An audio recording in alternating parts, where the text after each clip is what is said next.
नमस्कार साथियों, आज हम टाइम एंड वर्क का नेक्स्ट पार्ट लेकर के आए हैं। आइए साथियों, आज के क्वेश्चन पे डिस्कस किया जाए। देखिए साथियों, आज का पहला क्वेश्चन आपके स्क्रीन पर क्वेश्चन कह रहा है ए, बी व सी मिलकर किसी कार्य को करने के लिए 6500 रुपया प्राप्त करते हैं।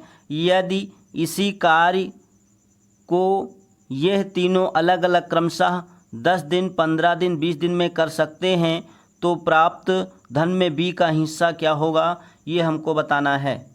तो देखिए साथियों, इसमें 3 लोग हैं, ए, बी और सी। ए 10 दिन में, बी 15 दिन में और सी जो है 20 दिन में अलग अलग कार्य को कर सकता है। तीनों के एलसीएम की यदि हम बात करें तो तीनों का एलसीएम 60 बनेगा। 60 को 10 से भाग करेंगे 6, 60 को 15 से भाग करेंगे 4, 60 को 20 से भाग करेंगे तो 3 बनेगा। अब इनमें अनुपात की बात करें, ए अनुपात बी अनुपात सी का अनुपात जो बनेगा 6 अनुपात 4 अनुपात 3 का अनुपात बनेगा। अब इस अनुपात को जोड़ लीजिए तो 6 4 10 3 13, 13 की वैल्यू रुपया कितना दिया 6500 के बराबर, तो 1 की वैल्यू 500 के बराबर बनेगा।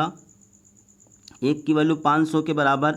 हमको बी का भाग इसमें बताना है, तो देखिए बी का भाग बराबर 500 गुणे बी का अनुपात कितना हमने बनाया 4, 500 गुणे 4 जब आप गुणा कर लेंगे तो 2000 रुपया साथियों आंसर प्राप्त होगा। क्वेश्चन नंबर 1 में ए ऑप्शन आपका राइट है। आइए साथियों, नेक्स्ट क्वेश्चन की ओर चलते हैं। देखिए साथियों, दूसरा नंबर क्वेश्चन कह रहा है सुरेश, नरेश तथा गणेश किसी कार्य को अलग अलग क्रमशः 4 दिन, 6 दिन, 10 दिन में समाप्त कर सकते हैं। वह उसी कार्य को मिलकर करते हैं तथा 310 रुपया प्राप्त करते हैं। प्राप्त धन में सुरेश तथा गणेश के भाग का अंतर क्या होगा।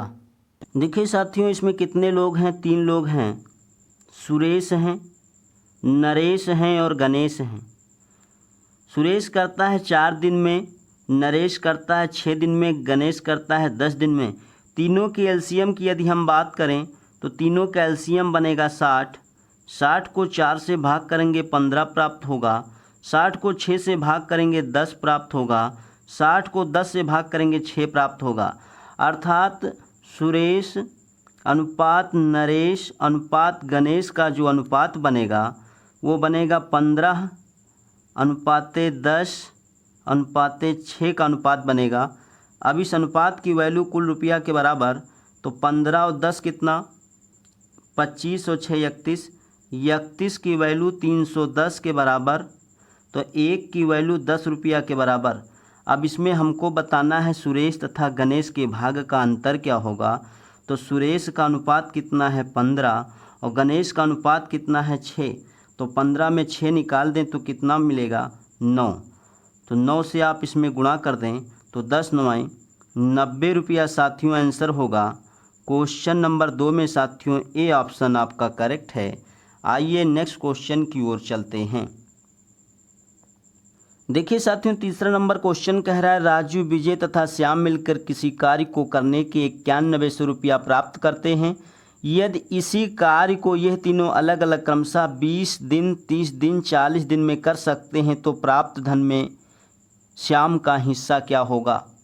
तो आइए देखा जाए, इसमें 3 लोग हैं साथियों, राजू हैं, विजय हैं और श्याम हैं। राजू करता है 20 दिन में और विजय करता है 30 दिन में और श्याम जो है 40 दिन में अलग अलग कर सकता है। तीनों के एलसीएम की यदि हम बात करें तो 120 बनेगा, 120 बनेगा। अब देखिए करना क्या है, 120 को जब हम 20 से भाग करेंगे तो 6 प्राप्त होगा। 120 को जब 30 से भाग करेंगे तो 4 प्राप्त होगा। 120 को जब हम 40 से भाग करेंगे तो 3 प्राप्त होगा। अर्थात कह लीजिए रवि अनुपात विजय अनुपात श्याम, ये बनेगा जो है अनुपात 6 अनुपात 4 अनुपात 3 का अनुपात साथियों बनेगा। इस अनुपात को जोड़ लें। 6, 4, 10, 3, 13, 13 की वैल्यू कितने के बराबर? कुल रुपया दिया है 9100। अब ध्यान दीजिएगा, तब इसको भाग करेंगे। 13 एक कम 13, 13 सत्ते 91, तो 1 की वैल्यू 700 रुपया के बराबर होगी। जिसमें हमको इसमें श्याम का हिस्सा बताना है, तो श्याम का अनुपात कितना हमने बनाया? 3।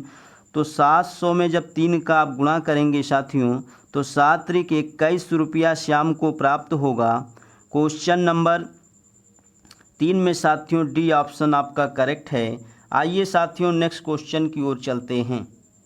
देखिए साथियों, चौथा नंबर क्वेश्चन कह रहा है ए बी सी तीनों एक साथ मिलकर किसी कार्य को करने के लिए 3210 रुपया लेते हैं।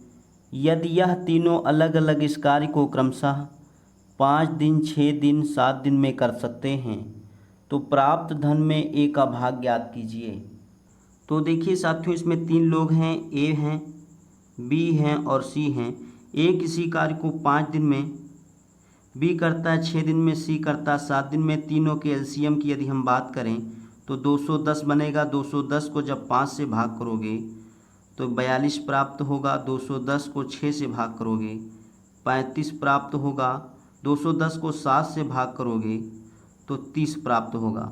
अर्थात ए अनुपात बी अनुपात सी का जो अनुपात होगा 42 अनुपाते 35 अनुपाते 30 का अनुपात होगा। इस कुल अनुपात को जोड़ लीजिए तो कुल अनुपात का जोड़ 107 होगा। 107 की वैल्यू 3210 रुपया के बराबर, तो 1 की वैल्यू 30 रुपया के बराबर होगी। हमको इसमें ए का भाग निकालना है। ए को कितना धन प्राप्त हुआ ये हमको बताना है। तो ए का अनुपात हमने कितना बनाया? 42। इसमें 42 से गुणा कर दीजिए। तो जब इसमें 42 से गुणा करेंगे तो ए का भाग हमारा बनेगा 3 दूनी 6 और 3 चौक 12, 1260 रुपया साथियों ए का हिस्सा होगा। यही आपका आंसर होगा। क्वेश्चन नंबर 4 में साथियों ए ऑप्शन आपका राइट है।